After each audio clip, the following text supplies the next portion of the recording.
एक पार्टी सिंध में 14 साल से हुक्मरानी कर रही है। इस सिंध के हालत जार को अगर बयान करूं तो वक्त बहुत लग जाएगा। आपको भी पता है, टीवी की खबरों की जीनत भी बना रहता है, चाहे बारिशें हो, चाहे स्टंटिंग हो, चाहे बच्चों की हलाकतें थर पार कर में हो, चाहे साफ पीने का पानी हो, चाहे बसें लाने का ऐलान हो, चाहे ये आपका सीवरेज वाटर हो, चाहे कराची का K4 का मंसूबा हो। जो चीज आप देखें उसके अंदर मसला ही मसला।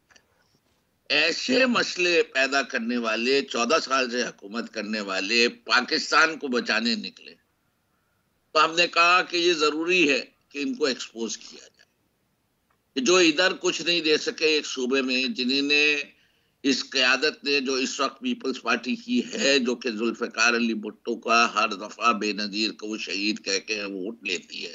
अब ये जरदारी माफिया, ये जरदारी माफिया ने पीपल्स पार्टी का फुटप्रिंट जो है वो इतना छोटा कर दिया कि अब वो सिर्फ अंदरूनी सिंध तक रहेगा।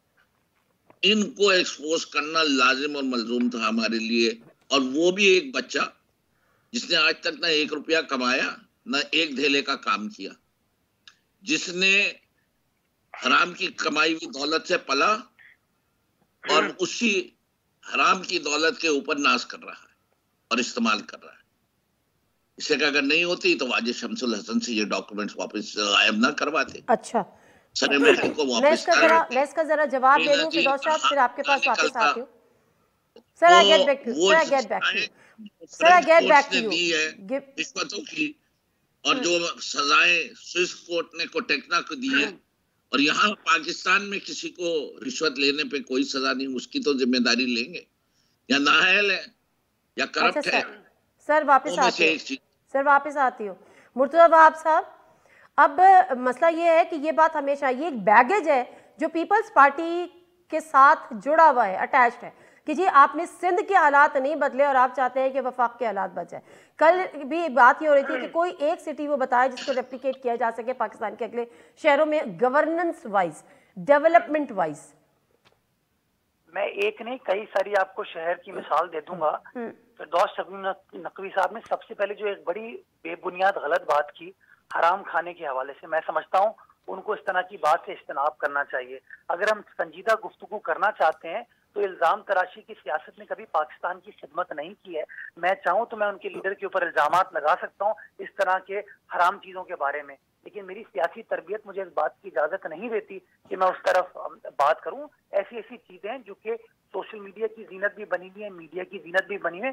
तो मैं समझता हूँ हम सब के अंदर इतना हौसला होना चाहिए। सही है, we should avoid this personal thing. ठीक है, बिल्कुल ठीक है, बिल्कुल ठीक है, पर्सनल अटैक्स ना करें। नंबर टू उन्होंने अगेन हकीकत पसंद बात नहीं की। उन्होंने कहा जी फला केस में ये फैसला हुआ, फला केस में फैसला हुआ। तारीख गवाह इस बात की कि किसी केस में पाकिस्तान पीपल्स पार्टी की क़यादत को सजा नहीं हुई। एक केस में कन्विक्शन हुई थी जिसके अंदर जज साहिबान को मैनेज करके, प्रेशराइज करके उस वक्त की हुकूमत ने हमारे खिलाफ फैसला कराया था। उसकी जब ऑडियो टेप्स मंजर आम पे आई तो सुप्रीम कोर्ट ऑफ पाकिस्तान ने उन तमाम कन्विक्शंस को सेटिसाइड किया। जिन लोगों के ऊपर आज ये इल्जाम लगाते हैं 11 साढ़े 11 साल उस आदमी ने जेल काटी, आसिफ अली जरदारी साहब ने एक जुर्म साबित। बिल्कुल ठीक है सर, जरा अब इस पे आ जाए। हाँ, बड़ा अनफॉर्चुनेट चीज है। अच्छा अब आ जाए आप परफॉर्मेंस के ऊपर। लेकिन ये कि हैरत अंगेज बात है कि खैबर पख्तूनख्वा में वोट पड़ता है तो ये कहते हैं पीटीआई को उसकी परफॉर्मेंस की वजह से वोट पड़ा है, लेकिन सूबा सिंध के अंदर अगर वोट पड़ता है पाकिस्तान पीपल्स पार्टी को तो कहते हैं वो परफॉर्मेंस की वजह से वोट नहीं पड़ा। सूबा सिंध की आवाम मुतमईन है पाकिस्तान पीपल्स पार्टी की परफॉर्मेंस है, इसलिए वोट दिया गया है। ये बार बार थर की मिसाल देते हैं। मैं आपको गुजारिश करूंगा, आप फिरदौस साहब भी पर्सनली वाकिफ हैं थर के हालात से क्योंकि इन्होंने थर कोल के ऊपर काम किया था सिंध हुकूमत के साथ। आप चलिए कैमरा लेके मेरे साथ, मैं आपको दिखाऊंगा कि थर के अंदर किस तरीके से चीजों को तब्दील किया गया है। ये तो बदकिस्मती है इस मुल्क की कि हम अच्छी चीजों को शोकेस नहीं करते हैं, अच्छी चीजों को हाईलाइट नहीं करते हैं और सिर्फ जो नेगेटिविटी है उसको परवान चढ़ाने पर लगे होते हैं। मैं आपको बताना चाहूंगा, इन्होंने स्टंटिंग की बात की, थर में बच्चों की बात की। आप मवाजना कर लें, 2019 में सुप्रीम कोर्ट में पाकिस्तान मेडिकल डेंटल काउंसिल ने एक रिपोर्ट जमा कराई थी। उस रिपोर्ट में कहा था कि खैबर पख्तूनख्वा में कितने बच्चे मेल न्यूट्रिशन की वजह से मरे हैं, उनकी हलाकतें, उसका आप मवाजना सूबा सिंध से नहीं कर सकते। बट अनफॉर्चुनेटली जब आप बुक्स की एनक से, जब आप बायस होके, प्रेजुडिस होके चीजों को देखेंगे तो आपको ये चीजें नजर नहीं आती।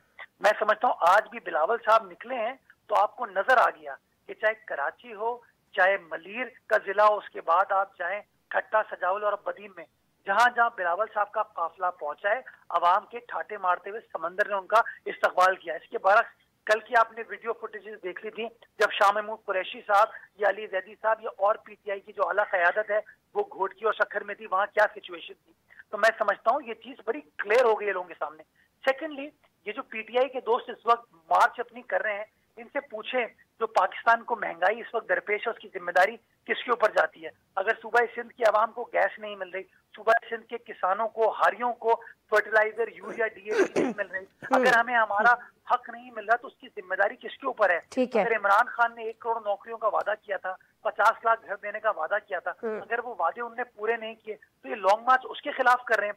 मैं पूछना चाहूंगा कि सबसे पाकिस्तान की तारीख में मुतनाज़ा मर्दमशुमारी नवाज शरीफ साहब की हुकूमत में हुई थी।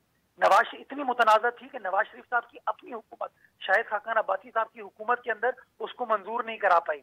इमरान खान साहब की हुकूमत ने उस मुतनाज़ा सेंसस को क्यों अप्रूव किया जिसके अंदर सिंध की आबादी को कम दिखाया गया है? ठीक है, बिल्कुल ठीक है। अली जैदी साहब लीड कर रहे हैं उस एहतजाज को, जो कि उस कमेटी के सरबराह थे जिसने उन मुतनाज़ा सेंसस को अप्रूव किया।